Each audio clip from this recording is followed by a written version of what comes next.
This is Tim Bryce with my column titled, Americans Do Not Trust the Press. Members of the Main Street media are angered by GOP candidate Donald J. Trump's accusations the press is unfairly attacking him. He accuses them of being untrustworthy and unfairly protecting his political opponent, Hillary Clinton. The press, in turn, deeply resents his bombastic style of addressing them. They prefer candidates kowtowing to them as opposed to confronting them. When it became apparent the press wouldn't give Trump a fair shake, he wasn't afraid to take them head on. At one of Trump's press conferences where he took the press to task, one affronted journalist asked, "Is this how your press conferences are going to be from now on?"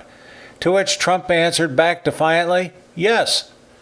This did not sit well with the press. Then again, Mr. Trump is a political outsider and businessman who does not accept the status quo.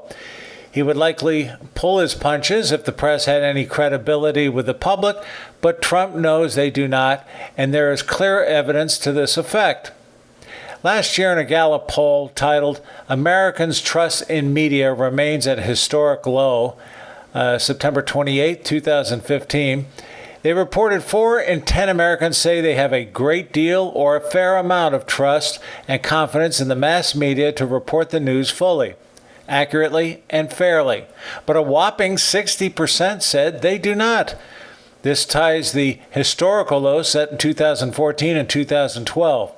Interestingly, prior to 2004, slight majorities of Americans said they trusted the mass media, such as newspapers, TV, and radio. In a more recent report from the Associated Press on April 17, 2016, they claimed, quote, just 6% of people say they have a lot of confidence in the media, putting the news industry about equal to Congress and well below the public's view of other institutions, end quote.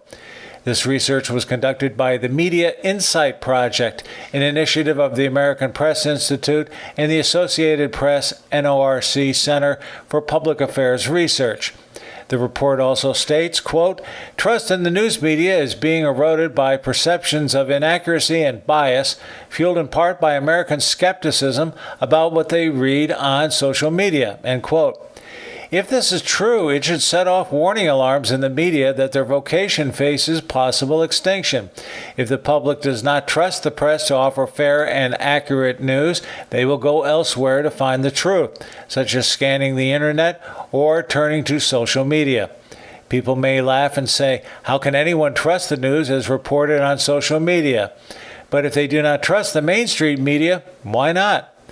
From this, we can conclude the more people rely on social media, the less they trust the press. Members of the media will likely discard such notions out of hand, but they obviously do not want to accept the fact their popularity is in sharp decline, something Donald Trump and his followers are fully cognizant of. Trump is probably more knowledgeable about the foibles and weaknesses of the press than they are of him. For example, Trump realizes his words are under a microscope with the press. Knowing this, he figures he has nothing to lose and blasts the media every chance he gets. The press likes to claim Trump is his own worst enemy, but then again, the same can be said about the press as well. As long as the Main Street media's attacks on politicians remains unfair and visceral, the popularity of the press will continue to drop below that of Congress, making politicians and journalists 2 of the most despised occupations in this country. Now, about those pesky lobbyists. Friends, keep the faith. This is Tim Bryce in Palm Harbor, Florida. Follow me on the internet at timbryce.com.